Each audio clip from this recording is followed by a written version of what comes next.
Assalamualaikum warahmatullahi wabarakatuh.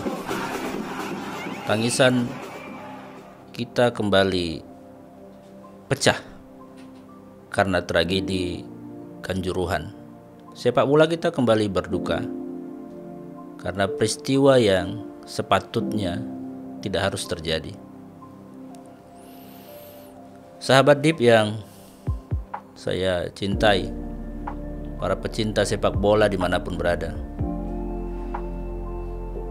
saat kita sedang menikmati beberapa kemenangan tim nasional kita dalam beberapa pertandingan, kebahagiaan kita sebagai anak bangsa begitu terluapkan ketika para pemain kita kemudian menunjukkan prestasi terbaik, mampu memenangkan beberapa pertandingan tingkat internasional. Tapi tak berselang lama kemudian kita harus bersedih. Dunia sepak bola kita kembali berduka, bahkan sangat dalam. Bagaimana kemudian kita disaksikan kabar mengejutkan, terjadi kerusuhan dari Stadion Kanjuruhan Malang ketika pertandingan antara Arema FC melawan Persebaya selesai. Dan sampai dengan saya menyampaikan storytelling ini, ada 174 orang yang sudah meninggal dunia, dan cukup banyak hari ini juga yang masih dalam perawatan di beberapa rumah sakit yang ada di sekitar Surabaya dan Malang.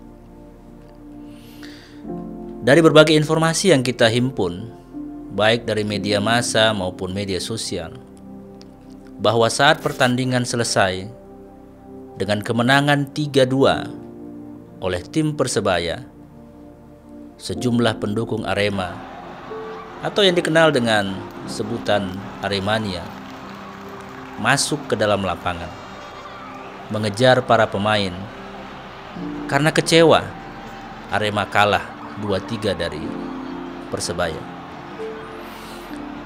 Sebuah sikap kekecewaan yang tidak patut ditampilkan dengan masuk ke lapangan hijau. Dan sama kita juga menikmati pertandingan yang harusnya mendatangkan kebahagiaan dan kegembiraan bagi kita semua. Tapi di saat yang sama kita menyaksikan sebuah peristiwa yang menyedihkan. Terlihat petugas keamanan, baik dari polisi maupun TNI, berusaha mengamankan para pemain dan mengawalnya hingga masuk ke ruang ganti. Namun ternyata penonton yang sudah dirasuki sikap marah, kecewa, sakit hati, tetap saja masuk, menduduki lapangan hijau, mengejar pemain, sehingga kemudian terjadilah penumpukan orang di lapangan hijau yang oleh aparat kepolisian kemudian diantisipasi karena khawatir akan terjadi hal-hal yang tidak diinginkan. Dari situ tragedi berawal. Dan sebagaimana kita saksikan bersama, aparat keamanan yang mungkin sudah menggunakan cara-cara persuasif seperti yang disampaikan oleh Kapolda Jawa Timur, Pak Irjen Pol Niko Afinta, bahwa aparat tak mampu menghalau para supporter yang jumlahnya jauh lebih banyak dari petugas keamanan. Alhasil, tindakan keras harus terjadi. Di awal memang ini mendapatkan perlawanan dari supporter. Terlihat dalam video ada pemukulan, tendangan, hingga menggunakan alat pentungan dan lain sebagainya. Tidak hanya itu, suasana yang dinilai mengarah kepada tindakan anarkis dijawab pula dengan tindakan menghalau para supporter dengan tembakan gas air mata. Dan saya kira inilah problem utamanya.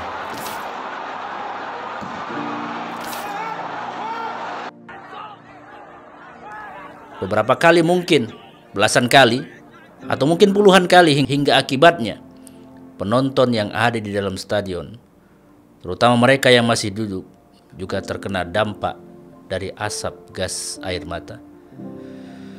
Dan itu yang saya kira membuat situasi menjadi semakin tidak terkendali. Kita bisa bayangkan orang yang kena gas air mata, tentu dia akan melakukan gerakan-gerakan dan upaya-upaya untuk mencari jalan keluar, mengarahkan dirinya untuk bisa mencari air misalkan dan lain sebagainya. Dan saya kira, saya sebagai orang juga yang dulu pernah ikut terlibat dalam proses-proses demonstrasi dan kemudian pernah juga dihadapkan dengan gas air mata, saya kira saya bisa merasakan betapa kemudian sakitnya orang yang menghirup gas air mata.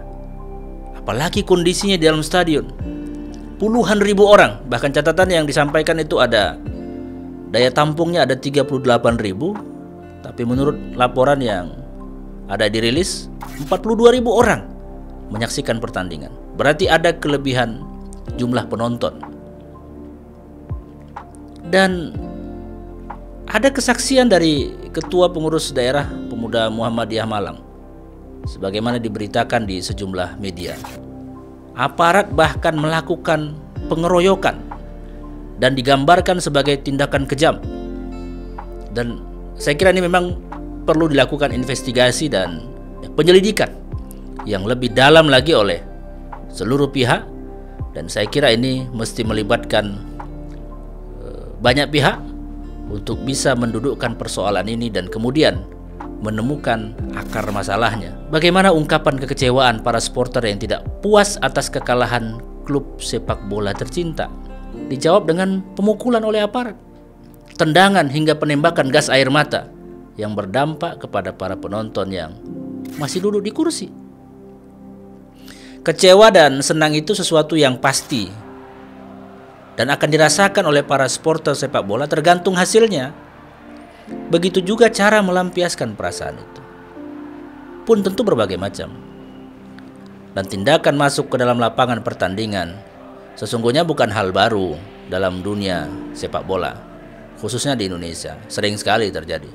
Bahkan kalau kita menyaksikan pertandingan-pertandingan tingkat internasional juga, ada beberapa kasus orang masuk ke lapangan. Dan itu sering terjadi dan bisa diatasi dengan baik.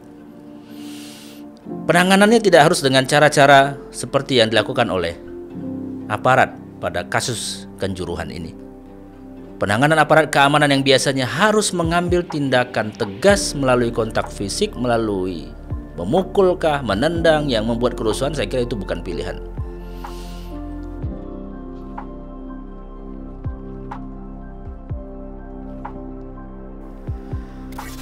Kita sangat menyayangkan kenapa kemudian peristiwa ini bisa terjadi.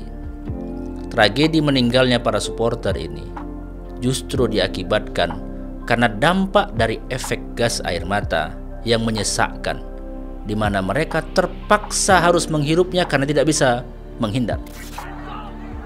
Karena memang dalam suasana panik di tribun yang jumlah orangnya puluhan ribu, berdesakan, tidak tahu pintu keluar, dan bahkan disebutkan hanya ada pintu keluar dengan jumlah yang terbatas orang bisa melewatinya. Dan saya kira tidak mungkin polisi dalam hal ini melakukan penembakan gas air mata ke tribun penonton. Harusnya sudah bisa memperhitungkan dan bisa melihat efek yang akan timbul dari keputusan mereka menembakkan gas air mata ke tribun. Dan saya kira ini sebuah kesalahan yang serius dilakukan dalam rangka mengamankan situasi yang tidak kondusif. Sekelas Liga 1.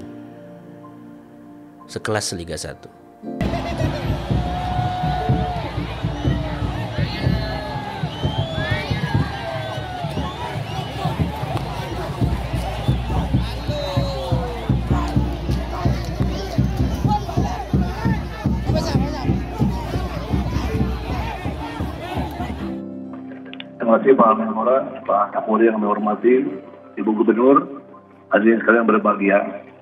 Kami dari Federasi mengucapkan. Dan saya kira ada beberapa catatan yang perlu dievaluasi dalam hal ini. Kepanikan yang terjadi, berdesakan, sesak napas, terjepit, terinjak-injak, sulit dibayangkan rasanya.